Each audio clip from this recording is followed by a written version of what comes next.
strip into town? No, I didn't.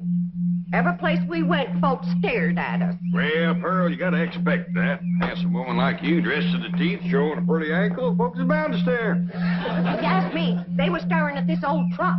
I know it's mine, Jed, but it just ain't fitting for Beverly Hills. You know what a couple of people yelled at us, Uncle Jed? They yelled, "Get a horse." I reckon they'd stare more at a horse. Jed, why don't you get one of them big, shiny limousines like Mr. Drysdale? Oh, this old truck's right handy for fetching and toting. Need a little polish here and there. Yes, sir. You get you a piece of brick and hone all this rust off of here and then go over the whole thing with coal oil.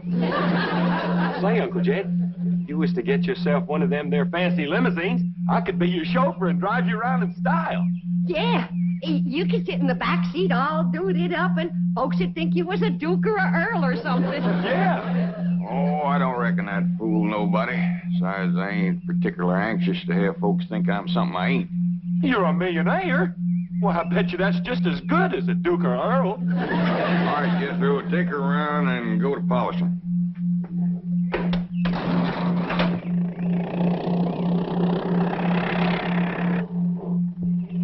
You know, Jed, Mr. Drysdale could help you get into high society, and you could join one of those fancy clubs and go to stylish parties and get my picture in the paper. I mean, get your picture in the paper. Well, I don't hanker for high society, Pearl, but if you do, I'll speak to Mr. Drysdale. You tell me that when it comes to society, his wife is one of the first hogs to the trough.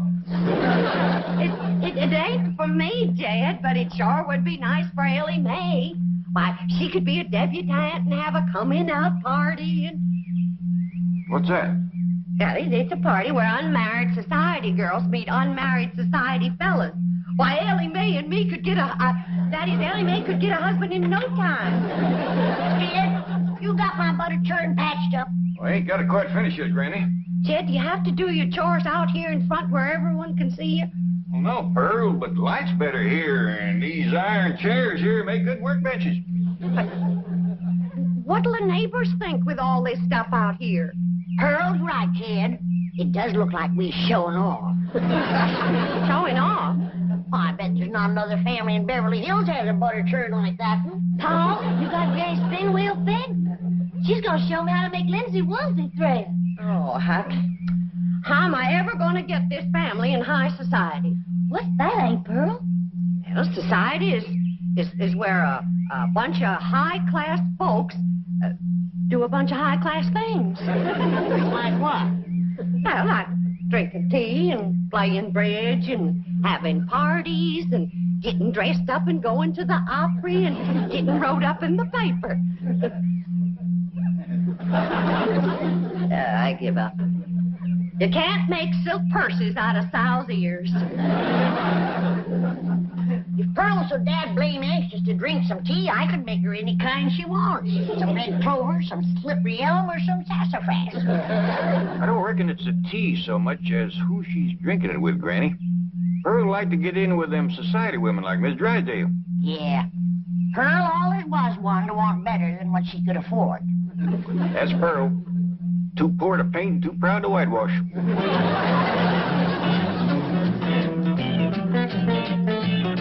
And while I'm sure that the bank examiners will find our fiscal situation to be sound, I am extremely anxious... Oh, Melvin!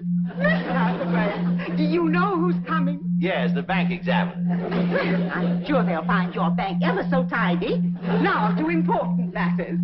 I have just received this telegram from Priscilla Ralph Alden Smith Standish. She has consented to become our house guest.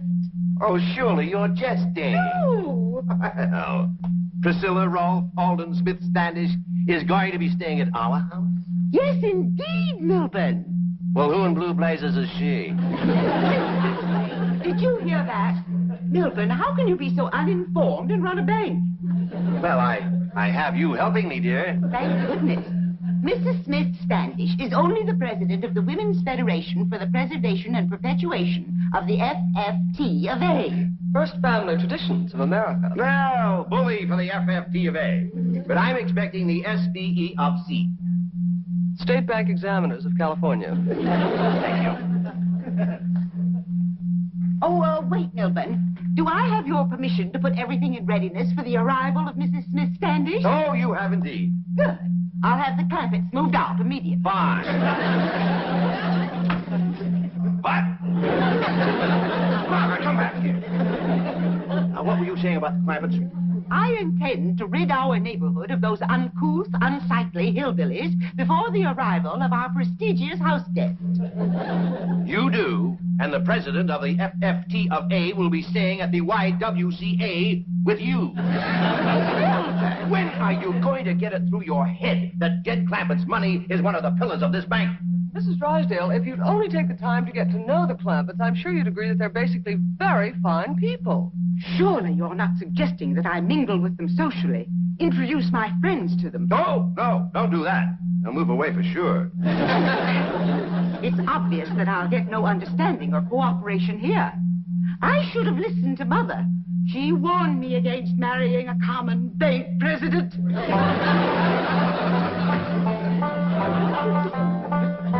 Well, we're good now, Granny. What room do you want me to put it in? Well, I reckon in the kitchen, Jed. Then whilst I'm showing Ellie how to work it, I can watch my vittles cooking. All right, I got to do a little more fixing on the bobbin. I'll have that out in a minute. Is it hard to learn, Granny? Well, it's a mite tricky at first. But once you catch on to mixing the wool and the flax together, it comes easy. Don't you go to weaving and spinning in here. I just scrubbed and polished this floor, and I don't want no linsey-woolsey dust from that crazy old contraption messing it up. What do you mean, crazy old contraption? I mean that old thing. Now get it out of here. Well, should I put in the kitchen, Granny? You put that smack dab right in the middle of this room. Don't you dare. This floor is clean enough to eat off of. Good. Ellie, fetch my pot of jowls off of the stove. You splatter one drop of jowl juice on this floor, and I'll wrap this spinning wheel around your neck. You touch that spinning wheel, and there'll be more than jowl juice splattered on this floor. You lay a hand on me, and I'll bash you over the head so hard your shoes will have 3 tongues.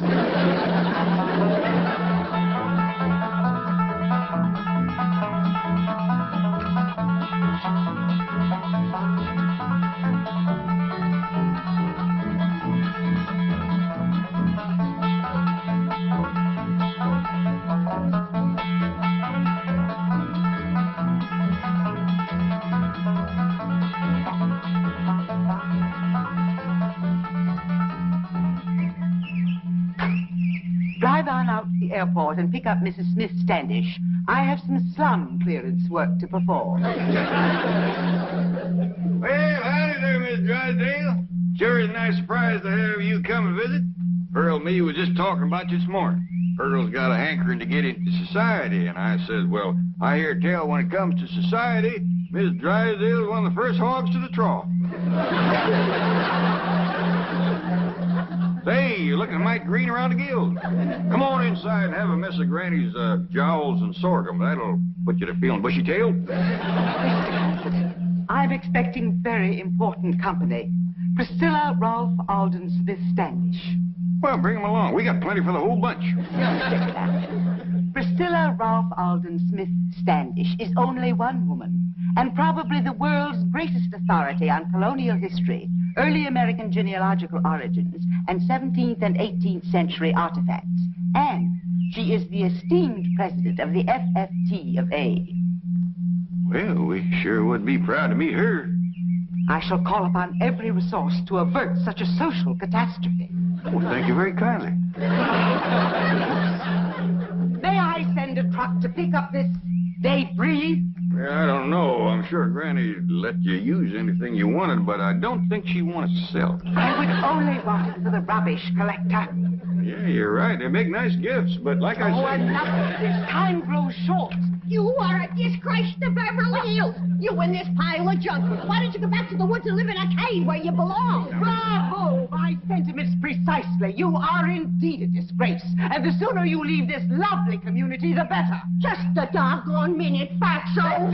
You be careful what you say to our Granny. Give us a little kiss. How dare her to say them things about sweet little Granny? Pearl, I hope you ain't in no hurry to get into high society. I just don't think that Miss Drysdale is gonna be too quick about giving you a leg up.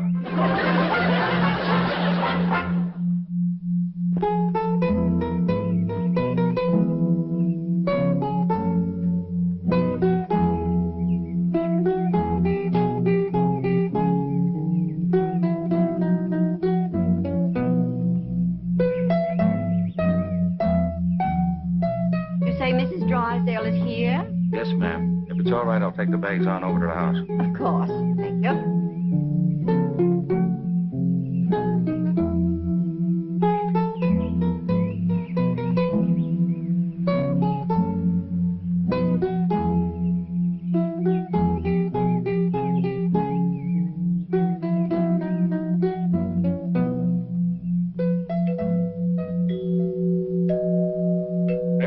That blasted music again. One of these days, I'm gonna tear out all these walls and find out where that music's coming from. They says there's ghosts playing that music. Maybe it's the rascal that used to live here. Sure don't know many tunes. He keeps playing the same one over and over again.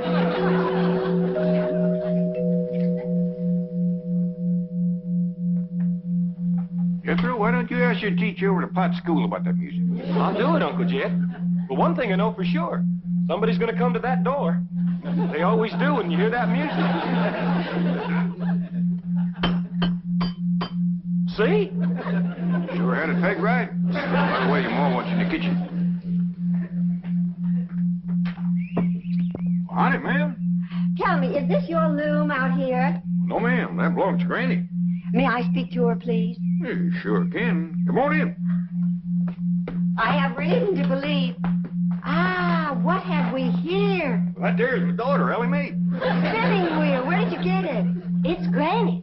She says it's been in her family a couple 100 years or better. I've got to meet Granny immediately. Oh, forgive me. I'm Mrs. Smith Standish. Well, howdy, ma'am. I'm Jed Clampett, and like I say, this here is my daughter, Ellie Mae. How do you do? Howdy. Granny's out in the kitchen churning butter. Why don't you run fetch her, Ellie Mae? Oh, no, please. Churning butter? You mean by hand? Oh, no, ma'am, with a churn. That's another thing that's been in their family a powerful long time. Take me to her, will you, please? I'd be pleasured, ma'am. Ain't no use, Granny. You can't get a polish on this pewter junk. The best you can, Pearl.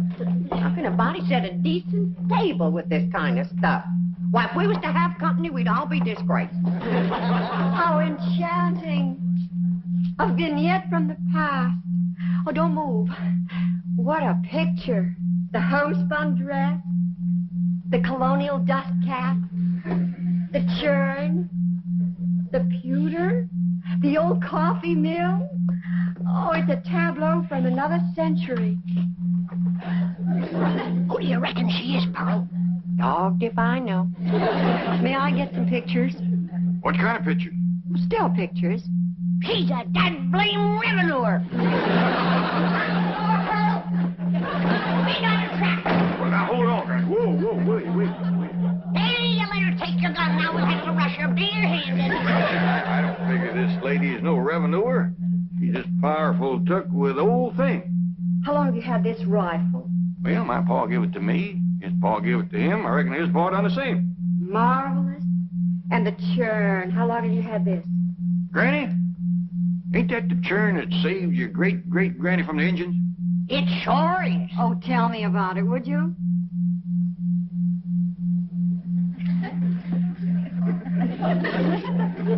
Well, my great-great-granny was a toting this churn from the cow barn to the cabin. When two big Indians jumped out of the woods to scalp her. She had beautiful hair, just like mine. Get on with the story, Granny. Well, she was out of sorts to begin with, 'cause it was a hot day, and the butter kept a-milking. And with them two redskins trying to snatch her hair, that riled her up but good. So she yanked up the dasher and she whacked one of them with it. Then she upended the churn over the other one. That old Indian ran out into the woods, all covered with hot, melted butter. He hadn't gone 50 feet when a great big old bar came out of the woods, grabbed that old rascal, and licked him to death. What a wonderful story. From then on, every day that old bar would come around looking for Granny to send him another hot-buttered Indian.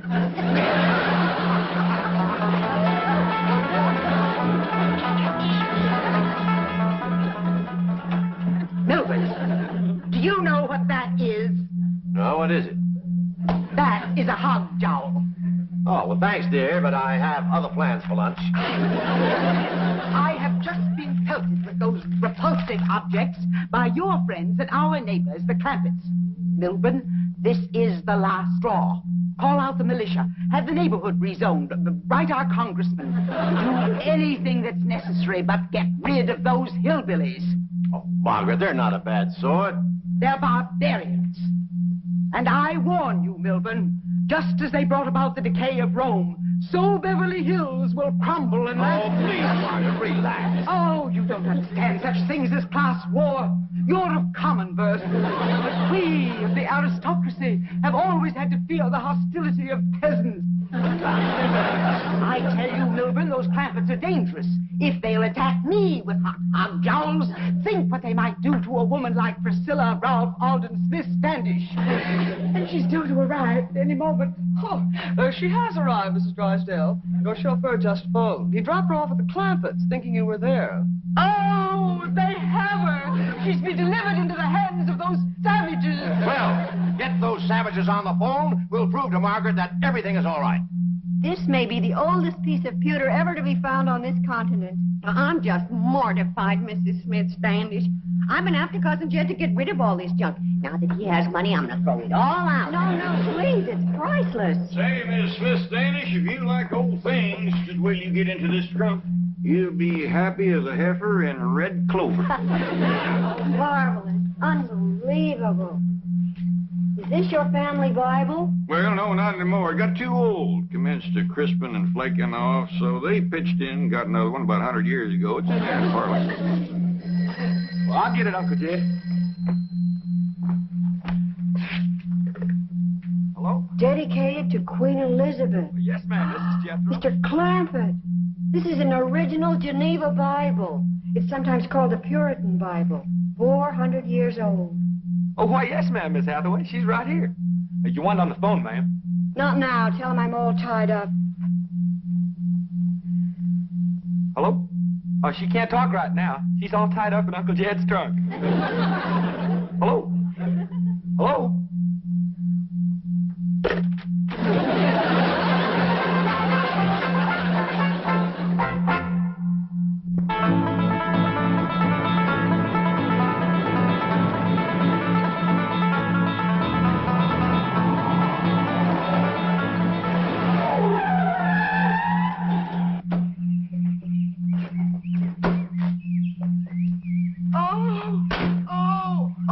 I thought the fresh air would revive her.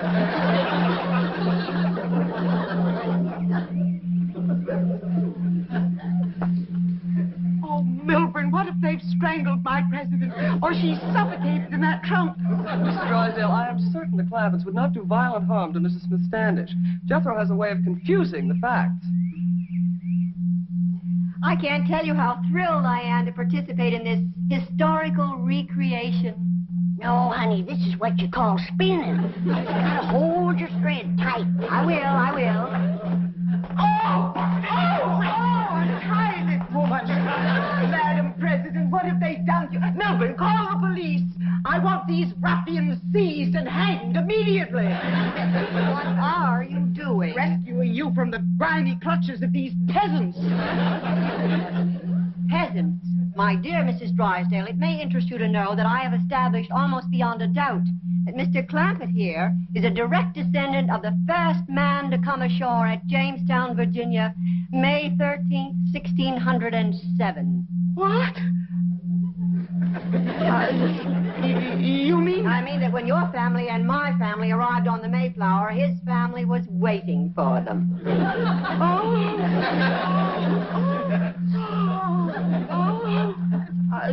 Mrs. Miss Standish, surely there must be some ghastly mistake. Perhaps you're in a state of shock from the way these people mistreated you. I've never been more hospitably treated in my life. I've dined on hog jowls, sorghum, homemade bread, fresh churned butter, served on pottery that might have been unearthed at Williamsburg. And I've eaten this delicious food with ancient pewter implements that would grace any museum. That reminds me, I better go wash them dishes. Oh, Granny, you know, I'm sure that Mrs. Drysdale would consider it an honor and a pleasure if you would permit her to wash these historic dishes. What? Oh, she would indeed consider it an honor, wouldn't you, Margaret? Whatever Madam President says, of course. Well, I better come along, see if I got enough lye soap. Lye soap. How ghastly. Make it myself. You make your own lye soap? Got to. You can't buy it in Beverly Hills. I offered to show Mrs. Drysdale how to make it, but she didn't care to learn. Mrs. Drysdale, am I to understand that you are ignorant of the process by which your own colonial ancestors made their soap? Well, Madam President, Oh, your education has been shamefully neglected.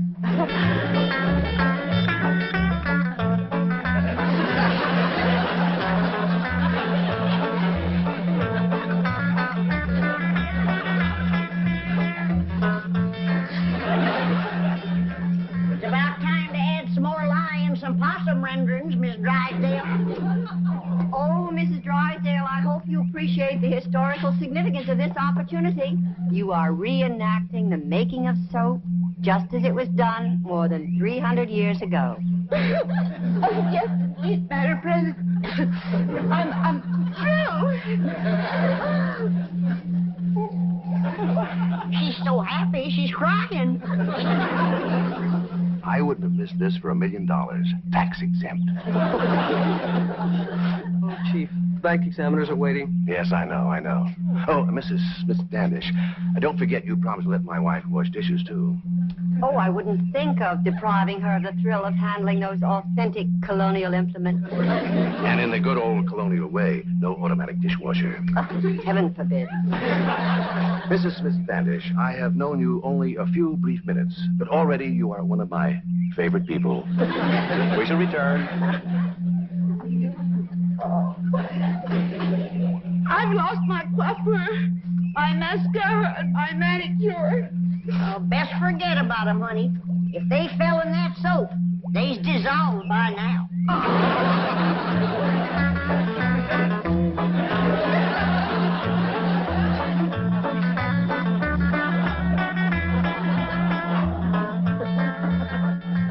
How you doing, Miss Drysdale? I can scare you up a few more things to wash if it pleasures you. Oh, no, please. Look what this lye soap has done to my head. Yeah, they is nice and pink and rosy, ain't they? Raw. I don't blame you for cheering. I thought you left. I couldn't tear myself away from the picture of my wife washing dishes. She's taken to it like a cold hog to warm mud.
Mrs. Drysdale, discovering that your next-door neighbors may be descendants of the very first settlers. Well, if it's true, but I just can't believe it. The Clampetts are so uncouth, so unrefined. I prefer unspoiled. Yes, Madam President.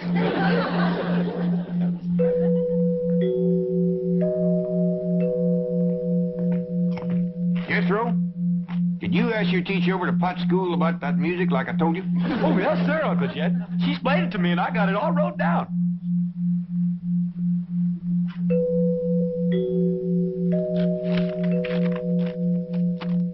First of all, that there music is what you call chimes. Them's holler tubes that makes ringing sounds when struck by a plunger or striker. Say, oh, yes, sir. Now then, there is a reason why them chimes only ring when somebody comes to the door. Like as if there was a lookout up on the roof of watching. That's right. You see, there is a little button, and pushing that button makes that plunger hit them chimes.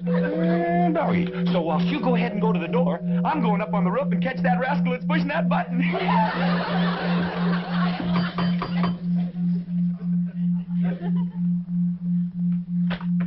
Why, the ladies, come in, come in. Good morning, Mr. Clampett. Have a chitlin. Oh, what a treat, of course. Thank you. Thank you. Where's Granny? Oh, she's out in the kitchen stone grinding some cornmeal. Stone grinding cornmeal? Now, that's something we must see, Mrs. Drysdale. Come along. In a moment, Madam President.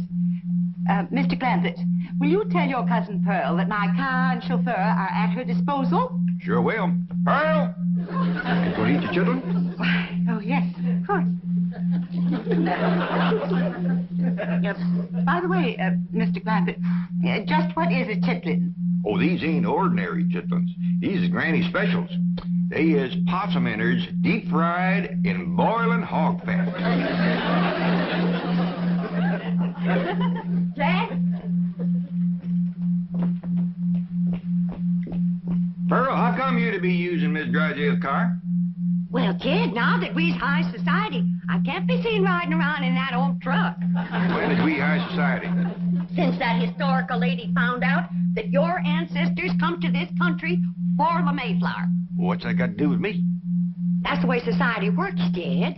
The earlier your kinfolk got here, higher up that puts you. I reckon the high society folks is the Indians. No, it don't work that way. How come? I don't know how come. Well, they was here for anybody else. Now, kid, let's not try to change the rules. Let's just start enjoying the game. Up to now, Mrs. Drysdale's treated us like wet dogs at a wedding. It's kind of warmed up. Warmed up? She can't do enough. Why, she's having her chauffeur take me to all the fancy stores and then to her beauty saloon.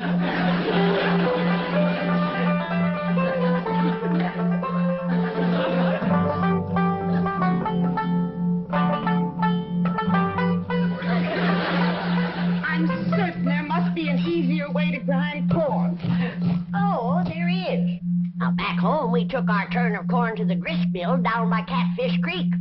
Here in Beverly Hills, they ain't got no creek nor river to turn the mill wheel. So we have to go back to grinding corn like we learned from the Indians.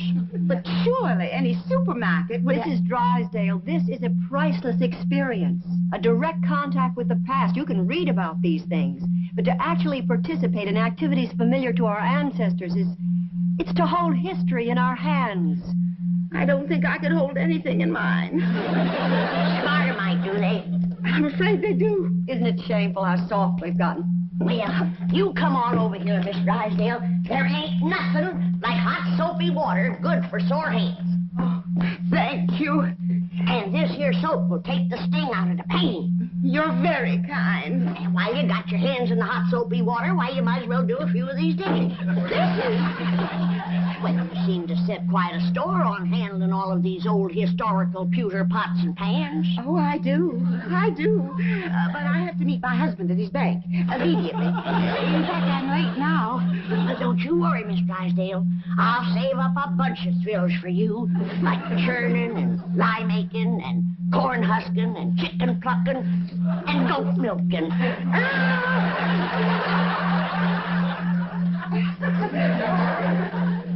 My days, she does enjoy it. Did you see her run so she could hurry back? Now, whose idea was the two baby goats? Ellie Mae's. If I didn't know. I declare, girl, you are the limit when it comes to dragging home critters. All I sent you for was a couple of chickens and a milking goat for Granny. I know, Pa, but these little rascals cried something awful when we commenced to taking their ma away from them. Oh, dear, I forgot the girl has my car. Oh, Miss Drysdale, someplace you gotta go? Yes, to the date, to see Milton. I'll call a Oh, cab. no, that'd be downright unneighborly of us to let you do that with Jethro and Ellie Mae can drive you down there. Sure will. In this truck? Yeah, one good turn deserves another. After all, you let Pearl take your car. Oh, yeah, you got the backseat all to yourself, Miss I am Drysdale. terrible, sorry. I better call a Ain't nobody can get you there faster than we can, Miss Don't Drysdale. worry, Miss Drysdale. This hickory bench is tied on good and tight. Yeah, but Here, Mrs. Drysdale, you can hold that little fella so he won't bother me when I drive. Now remember, she's in a hurry, but drive careful, Jethro. I think I better not go with you.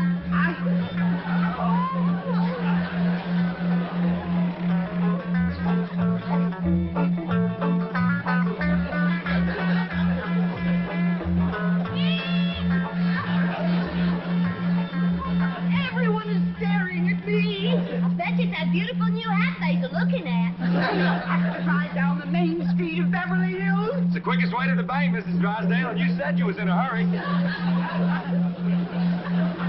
One side, everybody, get out of the way.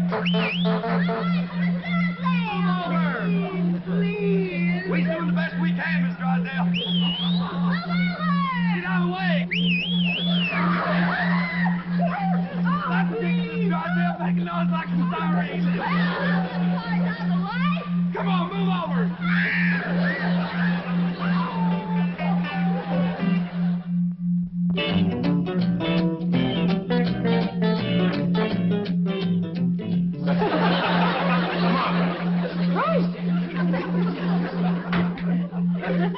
Did you come through the bank in this condition?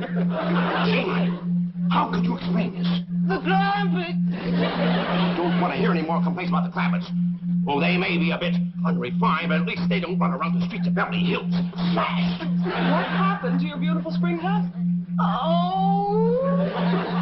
Oh, boy. Crying jag. Get some coffee. I'll get her walking. Molly, I can't run this. I can't understand this. I have never seen you take a drink before the cocktail hour. Let go of me.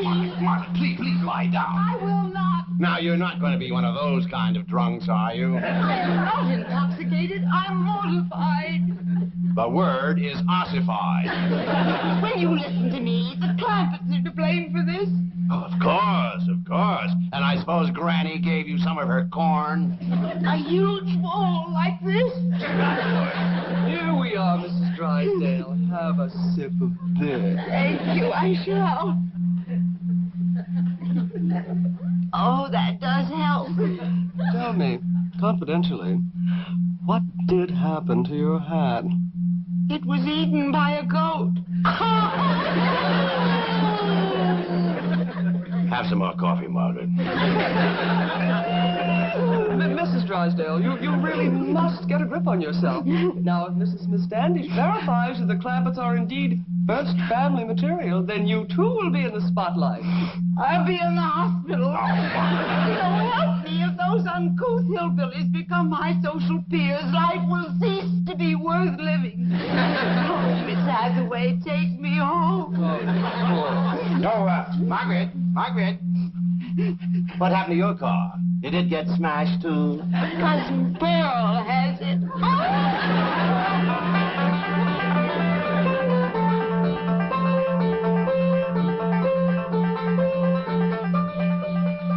You get Miss Drysdale down to the bank all right? Sure did, Uncle Jed. We got the goat tied out back in the kitchen. Granny Milky yet? Nope, she's saving her for Mrs. Drysdale. Take us out to the kitchen. Miss Standish wants to look at them old things in there. Okay, Uncle Jed.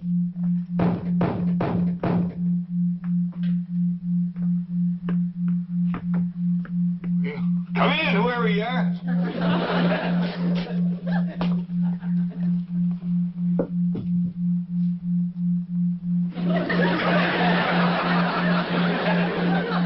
Bonjour, Jade. Who are you? Pearl, s'il vous plaît. Pearl who? Your cousin. What did you do at that beauty saloon? That salon, s'il vous plaît. And they made me glamorous. You ruined your hair. He took out all the color in the curl, too. This ain't my hair. This is what you call a flatter wig. All them high society women is wearing them now. How come? Ain't they got no hair of their own? Of course they have. But variety is the spice of life. See who play. Said, see who play. I thought you'd never ask. That's our strengths. Was it me? I don't know. But all them society women in the beauty salon kept a saying it to the fellas that was fixing their hair. Tell you, Jed, we gotta learn us some French if we're gonna be in high society. Oh, Mr. Chauffeur, you may go, s'il vous plaît. Very good, madam. Good day, sir. Yes, sir. Sure is, if it don't rain. See it? That's the way to live. A big limousine and a livered chauffeur. And then folks just know you's high society. All you gotta do is say a few of them French words, and they go to bowing and scraping all over the place. What's all this stuff? Them surprises for everybody. High society surprises. You ain't getting me in one of them wigs. Uncle Jed, Granny wants... Bonjour, monsieur. Who's she? I'm your ma. S'il vous plaît, that's all. Ma? Where'd you learn how to speak Italian? Hey, Granny! Ellie Mae! Come look at Ma. She fell head first in a flour barrel. We got our work cut out for us, making high society out of that one. See who play that again.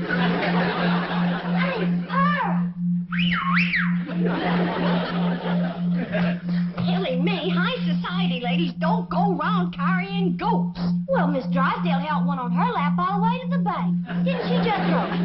Oh, yeah. What's all the commotion in here? Looky yonder at glamorous Cousin Pearl.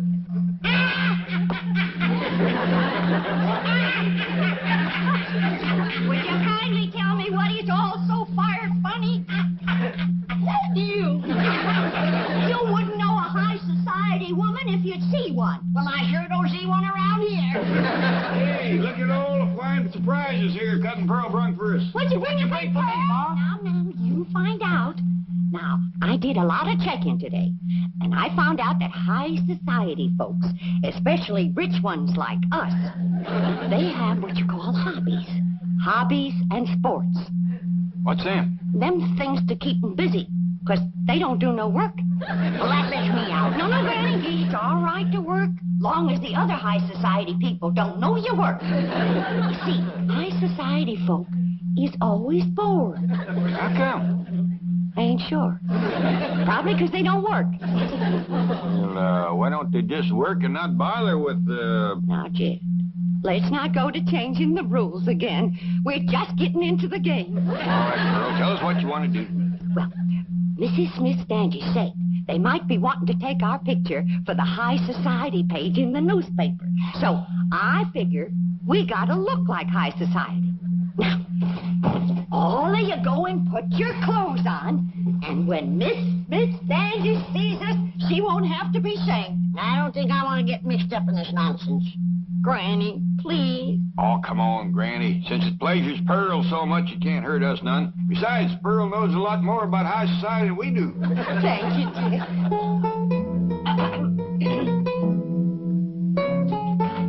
Pardon, Mrs. Smith Standish.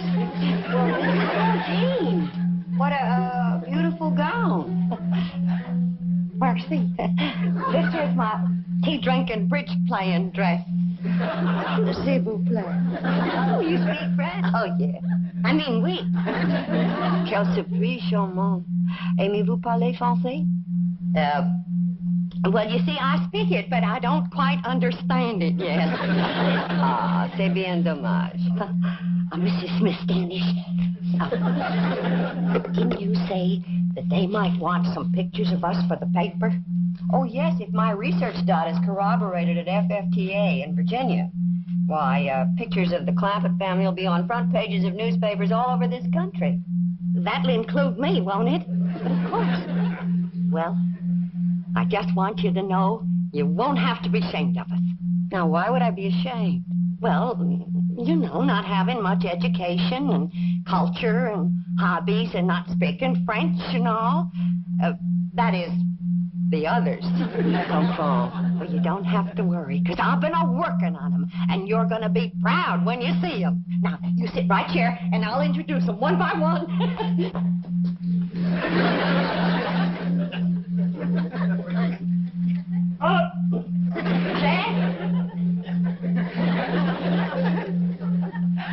Mrs. Smith Standish, it gives me great pleasure to present my blood cousin, that international millionaire and high society sportsman, Mr. J.D. Clampett. Jed!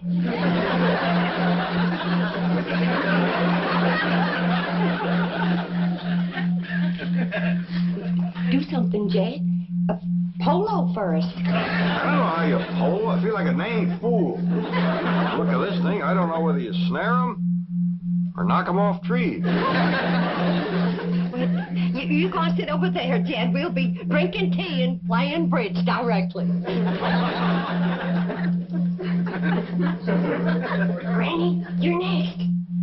And now it gives me great pleasure to present that famous high society dowager and international sportswoman, Granny, whose favorite hobby is big game hunting in darkest Africa.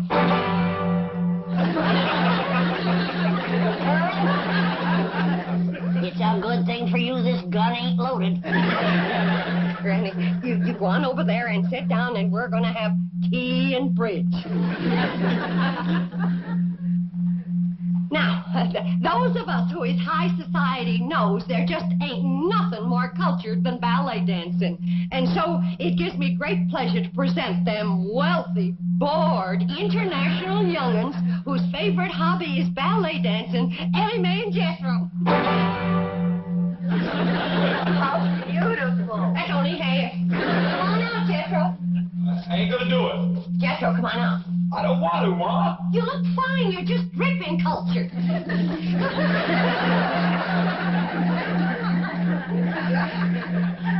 Mrs. Bodine, Jethro shouldn't be wearing this tutu. See, Ma? I told you. Well, I know it ain't big enough, but it's fine for the picture. No, wait a minute. Wait. We ain't got tea and bridge yet.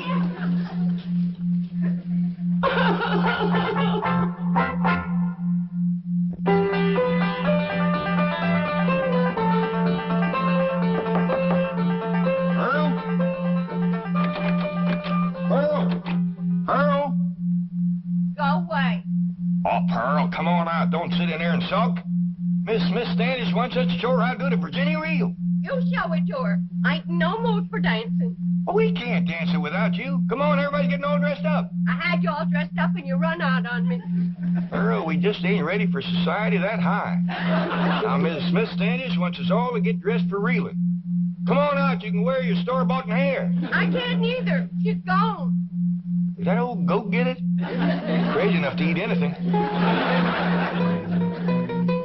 I have the most dreadful premonition that I'm making a terrible mistake in coming back here. Oh, think of your career. Mrs. Smith Standish has virtually promised to support your candidacy for West Coast Vice President of the FFT of A. Margaret Emerson Drysdale, Vice President of the Women's Federation for the Preservation and Perpetuation of the First Family Traditions of America. West. Does rather roll off the tongue, doesn't it? It has a ring to it. But I promise you, here and now, I'll wash no more dishes, I'll grind no more corn, and I'll make no more soap. These aristocratic hands were only meant to hold a vice president's gavel.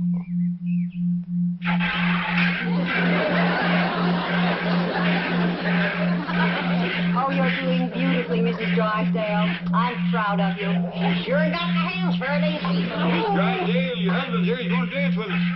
Thank goodness. Oh, my hands. My hands. They'll never be the same again. There's nothing like milking a goat to pretty the hands. Come on, Granny. We're getting ready for the Virginia reel. I'll fetch your lap organ in for you. Oh, Mrs. Drysdale, have you seen this priceless antique lap organ? Oh, so that's what it is. I mean, it's marvelous. You like music, Miss Drysdale? I adore music, especially the authentic lap organ. I reckon Granny will let you have a turn, won't you, Granny? Why, sure. Mrs. Drysdale, did you hear that? Oh, what a red-letter day this is for you. Oh, yes, indeed it is, Madam President. Well, come on, let's get in there and get at it.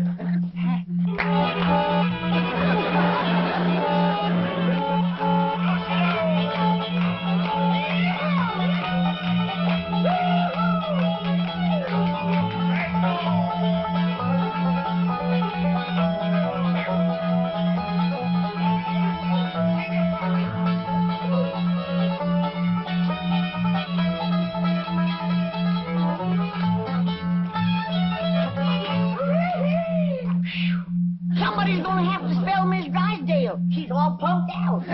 Excuse me, this is Miss Standish and one on the telephone. Long distance from Virginia. Oh, that's headquarters.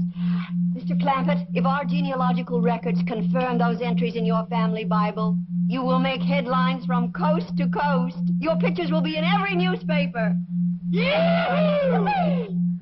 As direct descendants of the first family to settle Jamestown, you'll be celebrities, all of you. You'll be on radio, television, flown to New York for a ticker-tape parade, then on to Washington to meet the president, address a joint session of Congress. Statues will be erected of you. Excuse me, the telephone. Let her roll, Miss Hathaway. Oh, she's right. I've got to come down to earth long enough to get confirmation. Excuse me. Mrs. Smith Standish speaking. Yes? Yes. Oh, well, that was the entry in the old Bible I couldn't quite make out. Oh, well, Mr. Clampett is right here. I'm sure he'll be able to give us confirmation immediately. Mr. Clampett, if your great-grandfather's name was Ezekiel, you are the Clampett the world is waiting to discover.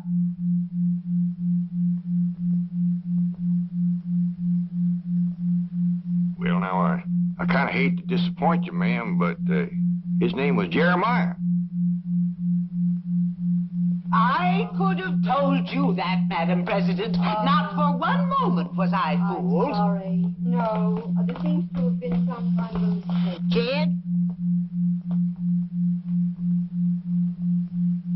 What's ailing you? You know doggone good and well your great-grandpappy's name was Ezekiel. Yeah, I know, Granny. But what would an old mountain goat like me have to say to the president and Congress? Come on, everybody, let's have another Virginia reel.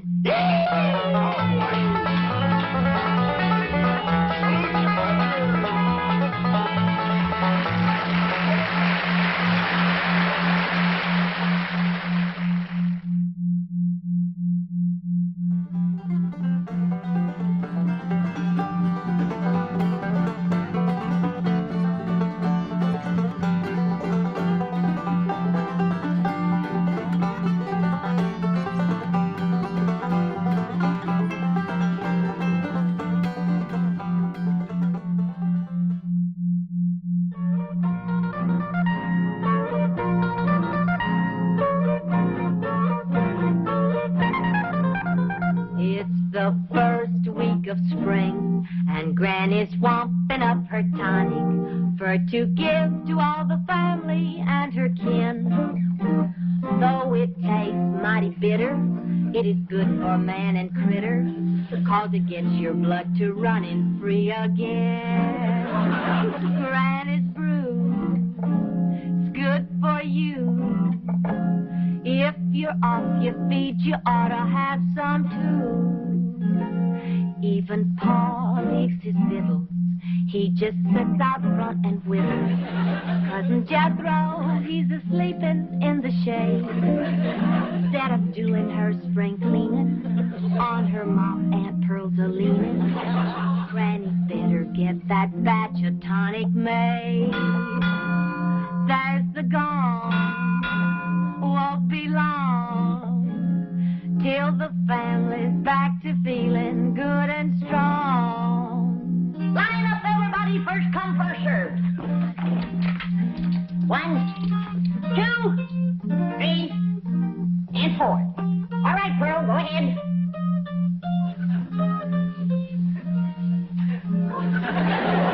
All right, you should go first, Jed. you're the head of the family. Oh, no, Pearl, I ain't in no hurry. How about you, Willie Mae? Oh, no, Pa, I was the last one in. Well, I take it this family don't want to take my tonic? Oh, Granny, it's Well, then step up, somebody be first. Yeah, Pearl, go on ahead. Women have chosen first. That's the rule. That's the rule for fire, flood, and disaster. Well, it seems to me Granny's tonic ought to fit in there somewhere. I heard what you said, Jed Clampett. And just for that, when it comes your turn, you're going to get a double dose. Now, step up, somebody, and get at it. Hey, I got an idea.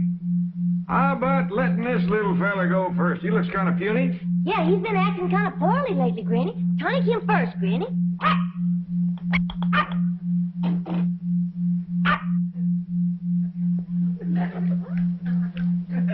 Sure seems to like it. Yeah, you want some more? No, I reckon that's enough for a little critter like him.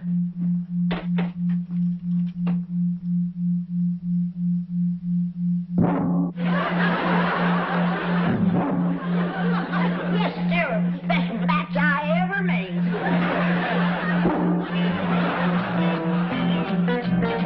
Miss Hathaway, these papers are ready for Jed Clampett's signature. Oh, incidentally, you did a fine job bringing his file up to date. Thank you, Chief. I'll be right in.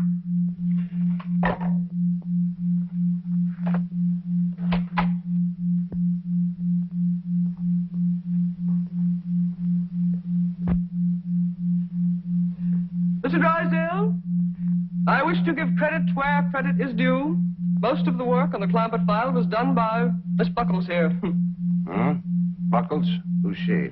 A comparatively new girl, Chief. But already she has displayed those qualities so rare in the modern girl. Eagerness to learn, willingness to work, loyalty to the bank, devotion to duty. All right. How much of a raise does she want? Oh, no, Mr. Drysdale, I didn't do it to get a raise. I did it because I'm sincerely interested in my work here, and I'm determined to become the best second best employee in your bank. You hear that, Chief? Rare devotion to duty.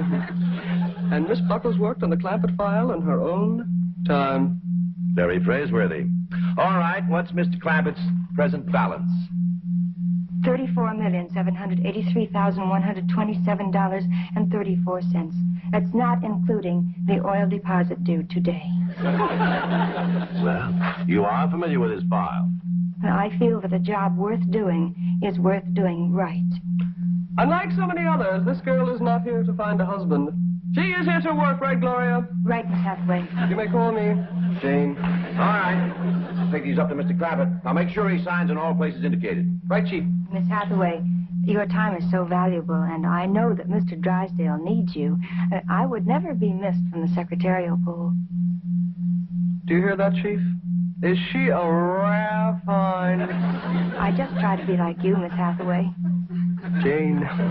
Jane. Chief, if it's all right with you, she is familiar with the papers. Huh? Oh, fine. Yeah, fine. And Gloria. Yes. You must take my car. Oh, no, Miss Hathaway. Tut. I insist.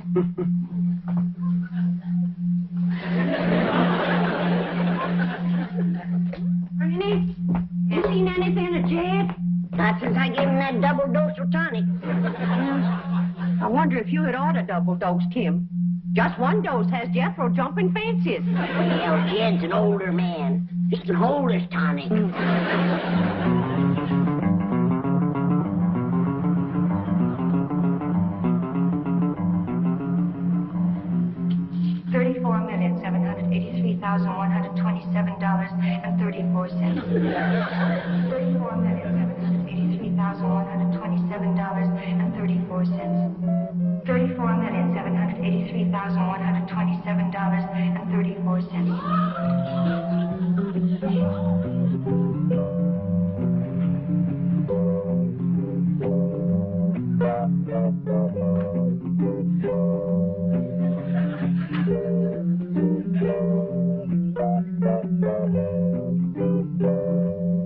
Howdy, ma'am.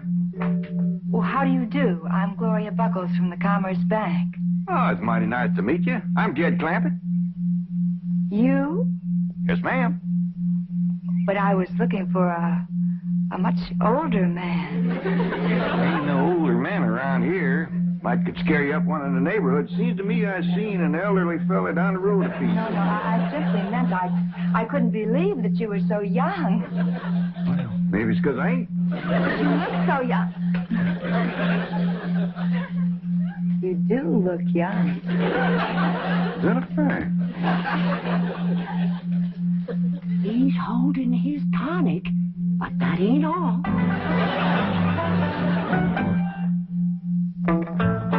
Tell you, Granny, I've seen it with my own eyes. That girl is young enough to be his daughter. And you say he gave her a hug? Grabbed at her like a crawdad grabs bait. That old mountain goat? I didn't figure on him running wild. Your tonic. You shouldn't have double-dosed him and him being a widower so long. Jim come to his senses. I don't know. There ain't no fool like old fool. Jed ain't old. He's old enough, but he ain't too old, and that's where the danger is. You're making a hill out of a haystack. Granny, I got a good look at this girl, and I'm telling you right now, that ain't hay. Real big city article. Not the kind of girl that Jed's used to meeting back home. Oh, girls is girls, city or country. They all come out of the same catalog. Maybe so. But the city girls make it look like there's more in the package. Granny? Earl? Oh, there you are. See what you mean, Pearl. She's wrapped tight and tied loose. I want you all to meet Miss Gloria Buckles. This here is Granny and Cousin Pearl. How do you do? I'm very pleased to meet you, lady. Howdy. Hi. Well, ain't she just about the prettiest thing you ever did see? Yeah. Favors Ellie a lot. Just about her age, too, wouldn't you say, Granny? A mite younger. Who's Ellie? His granddaughter. I mean, my granddaughter. She's Jed's daughter. Oh, are you married, Mr. Clanford? I'm a widower, ma'am. Yeah, poor old Jed. I reckon he's come for another dose of his lumbago medicine, Granny. I reckon. The poor old feller was up all last night with the misery. A moaning and a groaning and a walking the floor. The poor old fella is past the point where liniment does him any good. Lazy horse feet all bones. Now, girls, that's just about enough of that. You both know I never had a twinge of the miseries in all my life. Knock on wood. Pearl, his mind is wandering again. Baby's called Granny. He missed his nap. I want to apologize for them two, ma'am. They both just think they're being funny. Well, I know what you mean. I have some elderly relatives like that myself. It's such a beautiful day. Why don't we go for a drive, Jed? Thank you, ma'am. I'd like that, Gloria.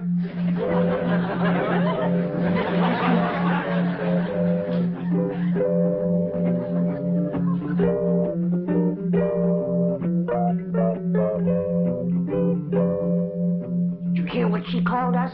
Elderly relatives. Never mind that. It's what he called her and she called him, and now she's going to get him out alone in her car. Let's get in the truck and follow him. We can't drive. Jethro, Ken. Oh, I don't want Jethro getting no ideas from his uncle.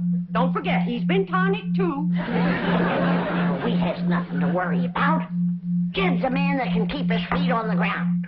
Once he gets his arms around that girl, won't much matter where he keeps his feet. By dingies, ma'am, if you hadn't brought her to a halt right when you did, we'd have gone right over that bluff. I'll get out and push her back on the road. No, Mr. Clanford. I stopped here purposely. Oh? How come? Well, it's so beautiful and I'm so lonely. Pretty woman like you. Why, I think these city boys would be standing in line for you. Boys, yes. Men, no. Well, I've seen them here all ages. Well, I'm afraid that years alone do not turn a boy into a man. I reckon I know what you mean. I blame that city down there. Something about it seems to close in on a boy and keep him small and immature all his life. Show me a boy that's grown up in the country, in the mountains especially, and I'll show you a man, a real man. You're going to think I'm making this up on account of what you just said. But I growed up in the mountains. Yes, ma'am. Don't let that Beverly Hills mansion fool you. I'm a mountain boy, born and bred. Of course. Of course, I see it now. I see it in those cool, clear eyes, unclouded by smog. Eyes that have looked beyond a city skyline and seen the truth and beauty of nature. I see it in this rugged, handsome face. I see it in these strong but gentle hands. Hands that have dug into the good earth, put life into it, and brought it forth. Hands roughened by honest toil.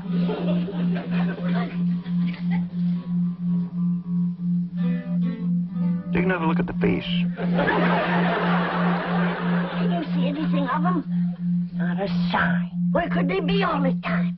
The preacher, if you ask me. We should have followed them in the truck, like I said, and taken our chances with Jethro. Now, don't shake your finger at me. It was your witch's brew that started this mess. Don't you go calling my Spring Tonic any witch's brew. Granny. We gotta stick together. If that young city snip gets her claws into Jed, first thing she's gonna do is get rid of us.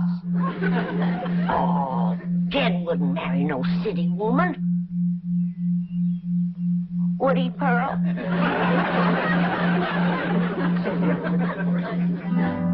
Oh, Jed.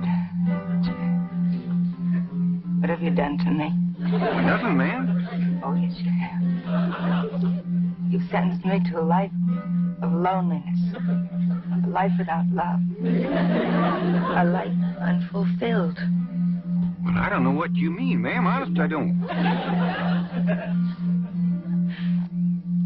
I'll tell you what I mean. You set a standard no man could measure up to. A goal I could never achieve. Having met you, I could never care for a city man. Those weak and puny clothes dummies with their narrow suits and their narrow shoulders and their narrow minds. Please, ma'am, I have felt the muscles of a mountaineer ripple beneath my hands. Do you think I could ever be happy with anything less? No. I shall never marry. Better an old maid than a life with a man I could neither love nor respect. Ma'am, don't feel that way. Pretty woman like you, smart and all. Why, it'd be a terrible shame if you was to never to get married and raise a flock of young'uns. No. Please, ma'am. I'd feel terrible if I thought you was wasting your life this way. Please change your mind.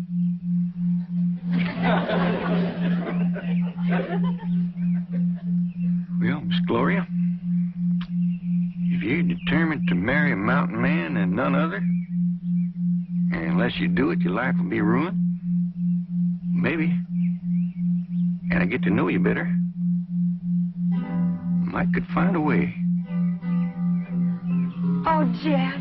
Now, I ain't making no promises, but you set me to thinking. I reckon we'd best get back home and everybody get better acquainted.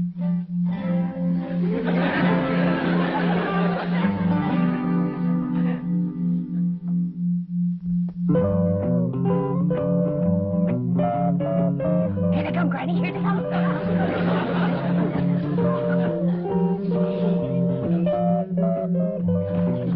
She thinks that she's gonna throw us out. I'll fill her so full of buckshot that there's that he's coming up the driveway. Is they dragging tin cans behind the car? Put that gun away. This situation calls for brains, not buckshot.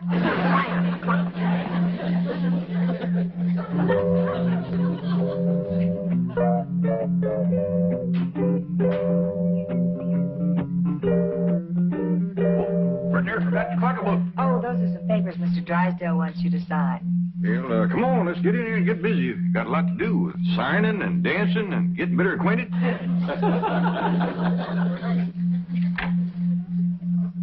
Well, I reckon the first thing I better do is sign them papers you got for me.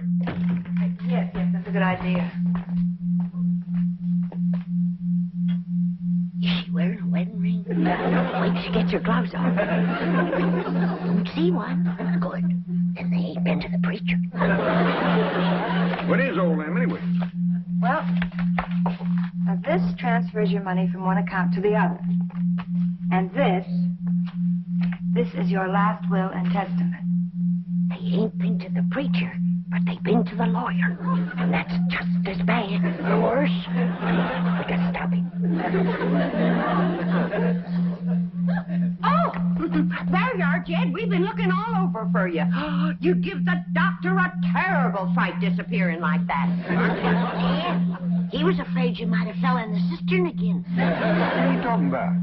Why, Jed Clampion, shame on you. You know the doctor don't want you to have nothing sharp. Girl, what in the blue? No, don't get excited, Jed. Doctor says it ain't good for him to get excited. What do you... Oh, I almost forgot. Come on into the parlor. Got a surprise for you. Surprise? Come on.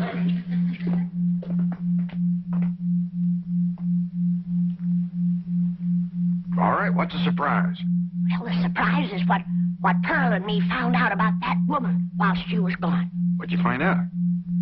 She's a spy. For one of them foreign nations. Which one? Minneapolis, Wisconsin. Granny. Yeah. Poor old fella. He ain't been himself since that mule kicked him in the head. I suppose he's been giving you that star about having lots of money and this house being his and all that. Well, I did get the impression that he was a very wealthy man, yes. Don't have a cent. Not a red penny to his name. That is the fact. Yeah. But it ain't his fault, poor old thing. He didn't mean no harm. You'll care. Shook a few things loose in the loft. Leave Kansas City, Illinois? Now, Granny, I want you and Pearl to stop all this nonsense and listen carefully. You go out and round up Jethro and Ellie Mae. I want the whole family to get well acquainted with Miss Buckles here, because when you do, I just might have an announcement to make. What about Jay? You'll find out in due time, Pearl. Now, you and Granny go on, Scoot. This beautiful young lady here is going to teach me how to dance city style. That's right, Mr. Drysdale. We didn't know who else to call. But we think this here woman's trying to get Jed's money. Well, she says her name is Gloria Buckles, but I don't know. What? Oh, well, yes, sir. Yes, sir, we will. Bye. Mr. Drysdale must know that woman. He's a-coming right over. All gonna marry up with her? Oh, child, we hope not. We pray not. Why, Granny? Oh, I got to look at her, and boy, she's pretty. Beauty is only skin deep, son. Well, she must have awful deep skin, because every place I could see was...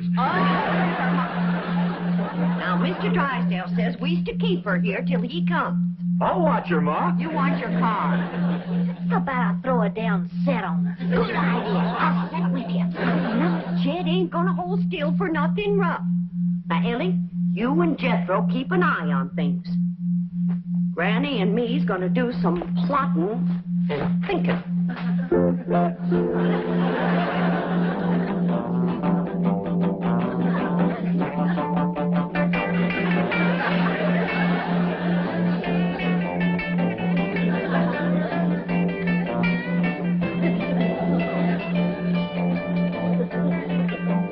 What'd you say this one was called? This is called the twist. If the fella was to dance this in a fresh plowed field, he'd auger his way right into the ground, wouldn't he?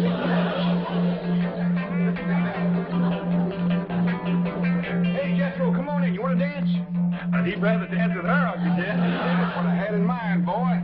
Miss Buckles, this here is my nephew, Jethro. Hiya. You teach him that there twist, and I'll teach it to Ellie Mae. This is my daughter I've been telling you about. Oh, what a beautiful child. You and I are going to be such good chums. Ma'am, I think he meant for you to dance with me.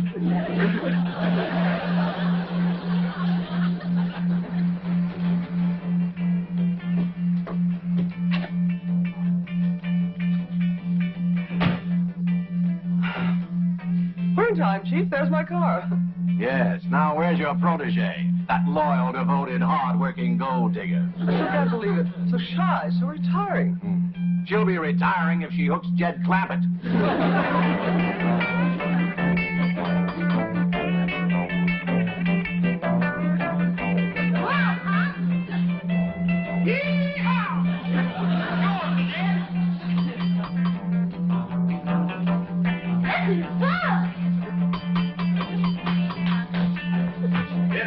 You better answer that door. Okay, Uncle Jed. Howdy. Oh, how do you do, ma'am? I'm sorry to intrude. Howdy, folks. Come on in. Dig yourselves a hole. Gloria Buckles. Huh? Where? There. Oh, my mother it is. You imposter. Jezebel! You gold digger. I have a bulletin for you two. You better be nice to me, or else after my wedding, you may lose your largest depositor. Wedding? Mr. Clampett. Have things gotten as far as actually discussing marriage with this woman? Well, yes, Mr. Drysdale, they have. Her and me had a nice long talk about it, and that's the reason I brought her home, so she could meet the family, kind of get acquainted. But this pretty young city woman says that unless she can marry a mountain man, she just ain't gonna get married at all. I think we all agree that'd be a terrible waste. Should we set the date now, Jed? Well, yeah, near as we can. I'd say everybody willing that it'd be in about 3 or 4 years. 3 or 4 years? Yeah, be that long before Jethro's 21. Jethro? My diggity dog, I got me a wife!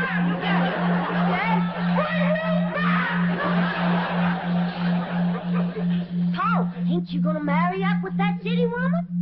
No, Ellie, us old foxes is trap shy, especially when the bait goes to chasing us.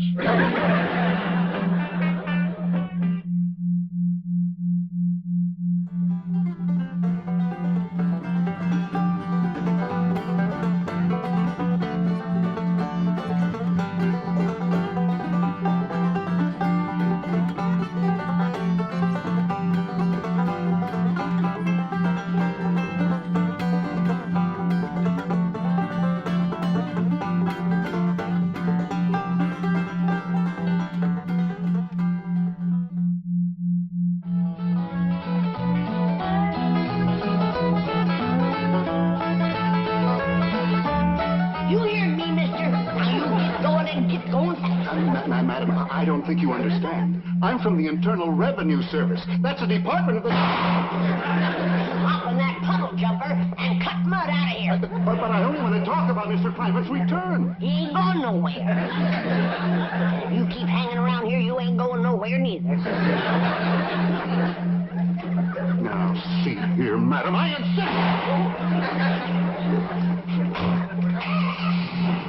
I'll be back. I'll be waiting.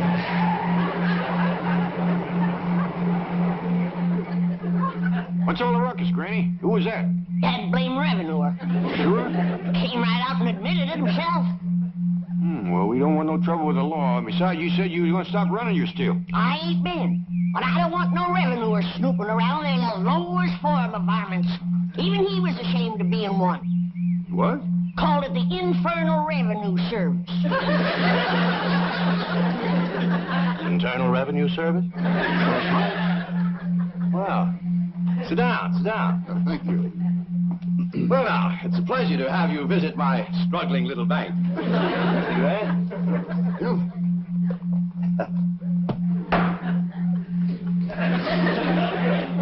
There we are.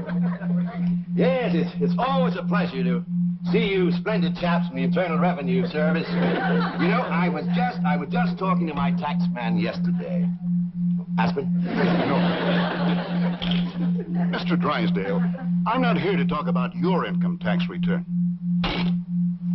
You're not? No. But your tax man did handle the return for Mr. J.D. Clampett, right? Oh, yes. Mr. Clampett is my largest depositor. Wonderful man. Salt of the earth. Honest as the day is long. Lovely family. Mr. Drysdale, I was just fired on by a member of that lovely family. Fired on, you mean shot at? With a double-barrel 12-gauge shotgun. Wielded expertly by a little old lady no bigger than this. Granny. Oh, Mr. Landman, you have to understand these people. Oh, I understood her fine. What I don't understand is this. How can a man show an income of millions for last year and not one red penny for all the years previous? Oh, well, I can explain that. Well, the Treasury Department will appreciate it. Now, this is the beautiful mansion you just visited, right? Well, I would hardly call it a visit. Skirmish might be a better word. This is the house, yes. Hey, Mr. Landman, would you believe that 8 months ago they lived here? No, frankly, I wouldn't. I give you my word. The poorest, most uninformed people imaginable. Why, when an oil company tried to explore their swamp, old Jed's daughter hit him with a rock. Thought he was a revenuer.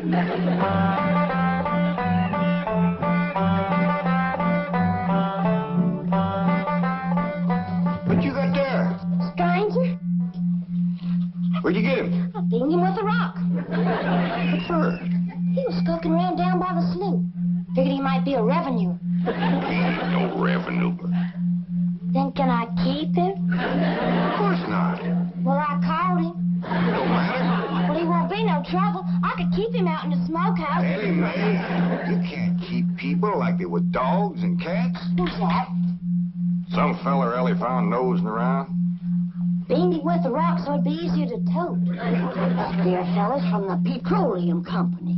What's a petroleum? I don't know.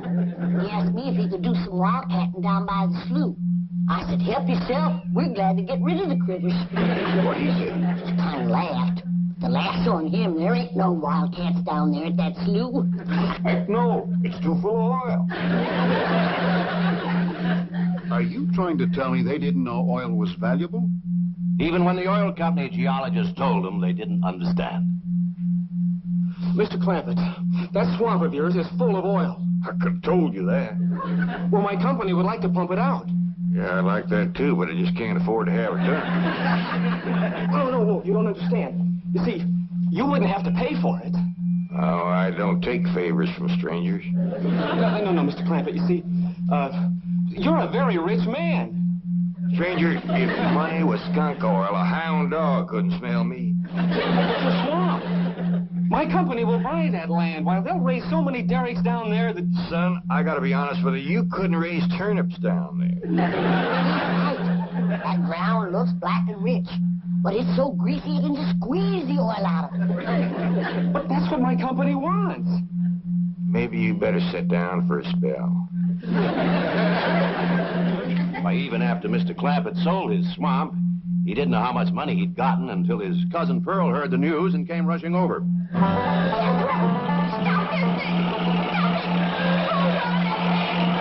Heaven protect us!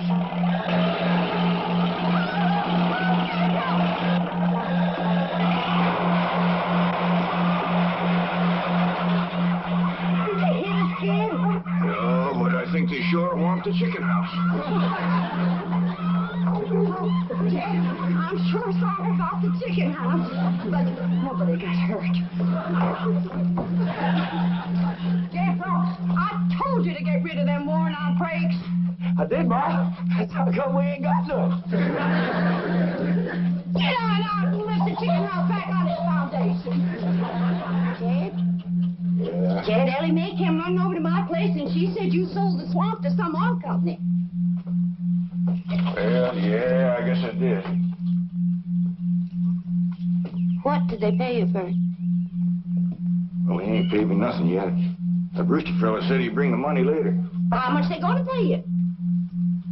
Well, he said it depends some on how much oil they could pump out. Well, you must have mentioned some figure. What was it? Well, now, Pearl, you know that old swamp one where it shuts. Kid, Lampet, you got slicker than you're ashamed to admit it. That's just what I told him. Granny, how much they gonna pay him? All right, I'll tell you. He said it runs somewhere between 25 and 100. 25 and 100? I know it don't sound like much, but Mr. Brewster seems to set great store by the fact he's going to pay me in some new kind of dollar. There ain't no new kind of dollars.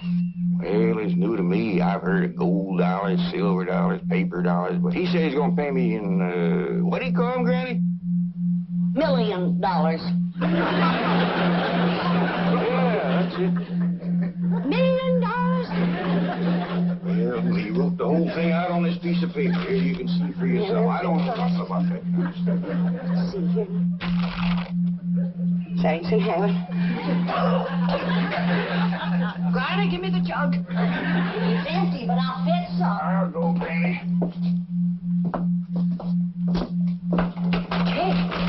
Kid, you're a millionaire. A millionaire. Yeah, that's what that Brewster fella kept calling me. I didn't know just how to take it. You meant you're rich. Me? The richest man in these hills. Maybe in the whole state. Oh, Jed, you can have anything you want. Do anything you want. Go any place you want. Yeah, that's another thing he kept saying. He said he reckoned I'd be moving away from here soon. What do you think, Pearl? You think I ought to move?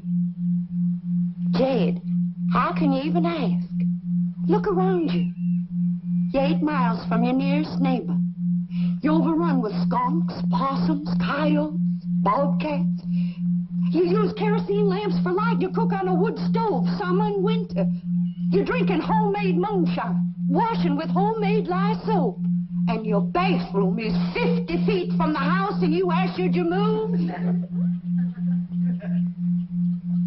Yeah, I reckon you're right. Man, be a dang fool to leave all this.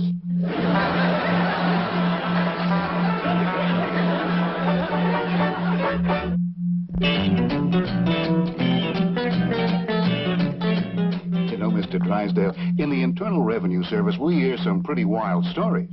But this corn pone to caviar saga of Jed Clampett tops everything. Well, if you think it's been unbelievable so far, wait till you hear the rest of it. What I can't understand is how a man so insulated from the rest of the world ever heard about Beverly Hills, California. I can explain that in 2 words. Cousin Pearl. She's the one who had her sights set on California. Oh, there you are, Jed. You misunderstood me. I meant you should move away. And you know where I'd go if I was you? Where? California. California? Yes, sir. Beverly Hills, California. I hear tell it's full of millionaires out there. And movie stars, too. In what? Movie stars. Jed, remember the time that your pa took us to Eureka Springs to see the movie picture? Yeah. Well, the actors that make their movie pictures live in Beverly Hills. Go on. Yes, sir. Well, doggy. Wouldn't that be something? Living in the same neck of the woods with old Tom Mix. It sure would. And we could come visit you. You know what else they say about California? What? It don't get cold out there. What don't get cold out there? Nothing don't get cold out there. They don't have no snow or no ice. Can't they bring some in? They don't want it. That's why'd be so good for Granny. Remember last winter when she slipped on the ice and broke her hip? Yeah, poor old woman. She was limping for 2 days. Well, that couldn't happen in California because they don't have no ice. How come? I don't know how come. But Granny'd sure like it, and we could visit you. Maybe Jethro know how come there's no ice. He's going to school. We could ask him. Jethro! Yeah, Ma. Come on over here. Speaking of school, Ellie Mae could get herself a fine education out there in Beverly Hills. Yeah, Ma? Your rich uncle's got a question he'd like to ask you. What rich uncle, Ma? your rich Uncle Jed. Jethro, how come there's no ice in California? Don't look at me. I didn't take it. Well, I didn't, Ma. Oh, get out of here. Well, you always do. I don't mean. Say it, Jed. Folks claim California's got it all beat.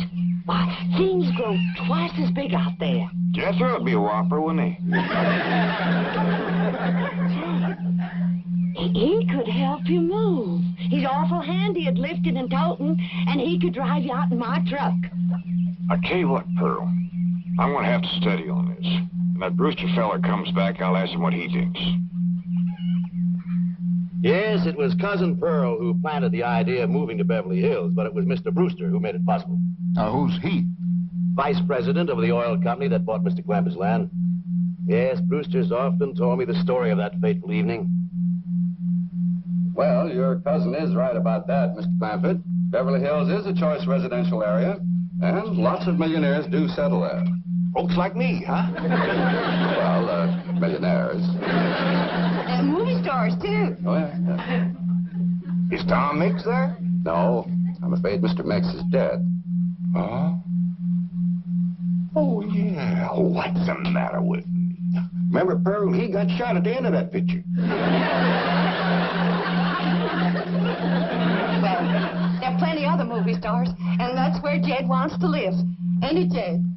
I do like the notion of living in the hills. Never could stand flat country. Mr. Clampett, I think it only fair.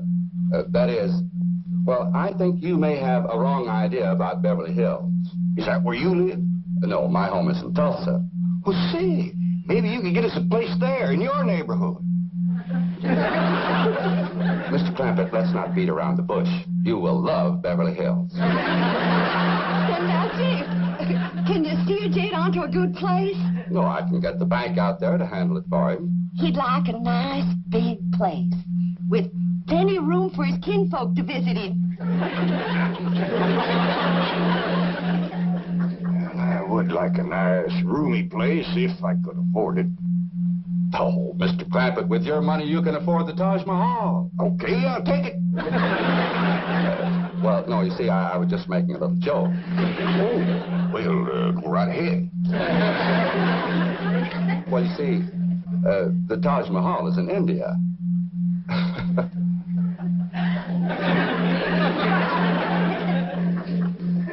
Mr. Brewster, you're a nice fella, but I've heard better jokes. Is the foreigner staying to supper?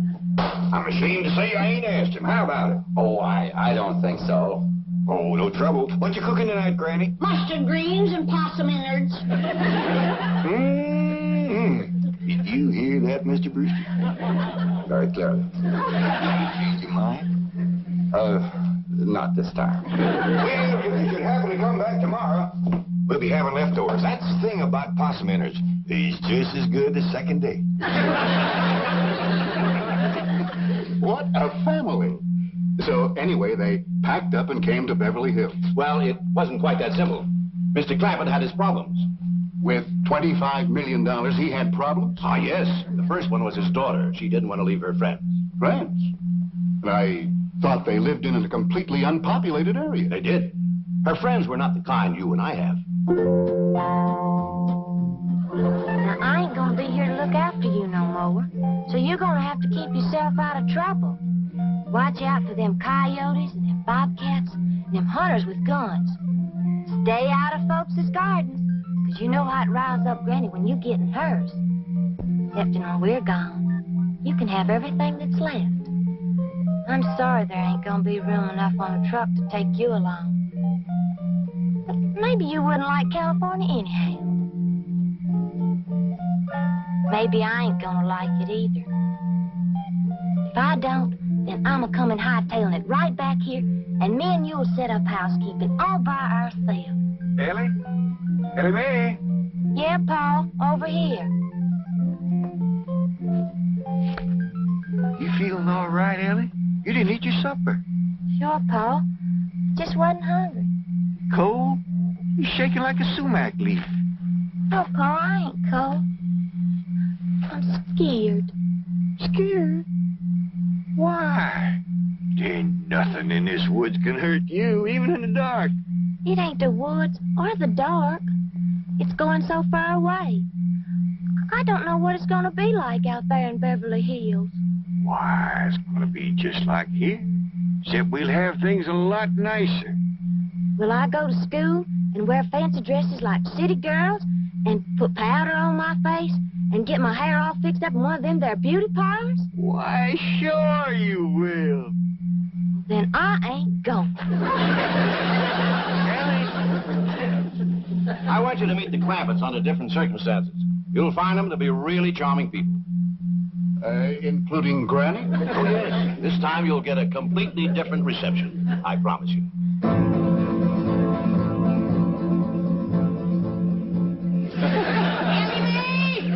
You sound the alarm if you see that revenue man coming. I will, Granny. I'll blast him before he gets through that gate.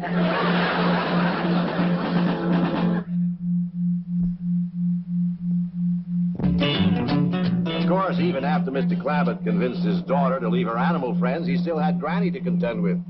I guess she didn't like the notion of being uprooted. That's putting it mildly. The way he tells it, she just downright refused to budge.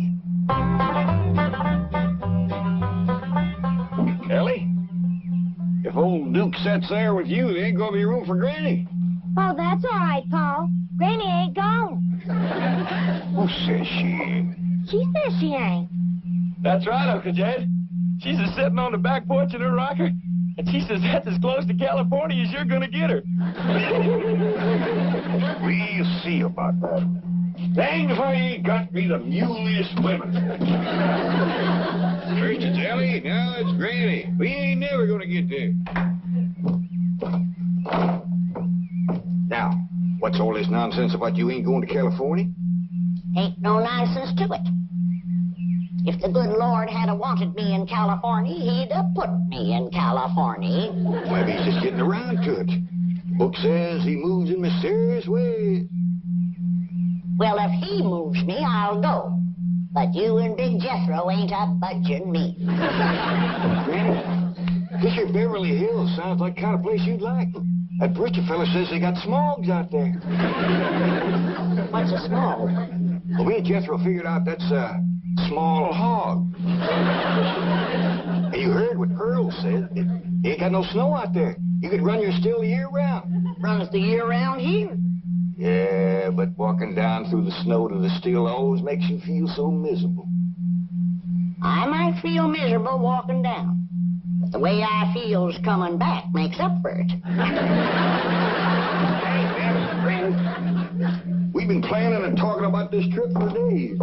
You never said you wouldn't go. Never said I wouldn't either. But that preacher feller has bought us a house in them Beverly Hills. He sent our $25 million to the bank out there. Well, you just chase on out after it. I'm staying right here. And I ain't afeared neither. Granny, I ain't leaving you here alone. And I ain't a-budging out of this rocker. Let her roll, Jethro.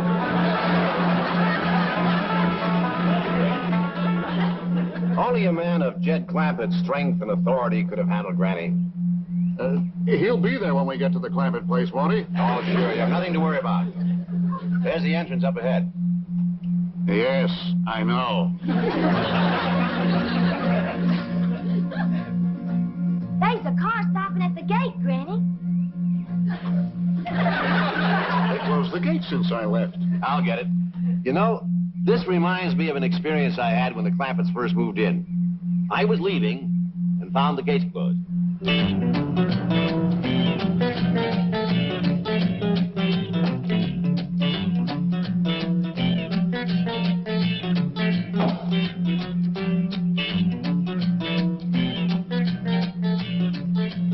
Hello? Hello? Mr. Clampett, can you hear me? Yeah, I can hear you. Good, good. I need your help. Sounds like you're inside the wall. I am. Would you let me out, please? Well, you bet I will. You stay right where you are. I'll get me an axe and have you out of there in no time. He demolished 10 feet of wall before I could stop.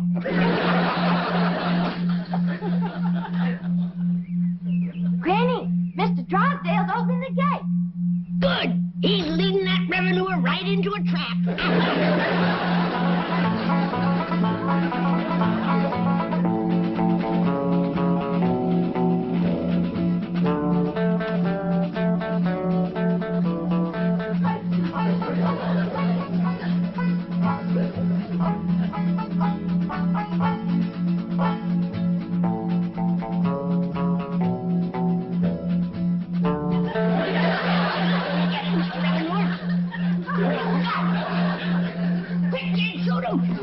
We ain't gonna shoot nobody. He ain't nobody. Revenuers and buzzards don't count. You go on inside and cook up some victuals. Since when is a revenuer coming? Mr. Clampett, I'd like you to meet Mr. Lapp. Pleased to meet you, Mr. Clampett. Howdy do, Mr. Landman. Since you're a friend of Mr. Drysdale's here, I reckon you're welcome. But as you can see, we don't cotton to revenuers. I'm not a revenuer, Mr. Clampett.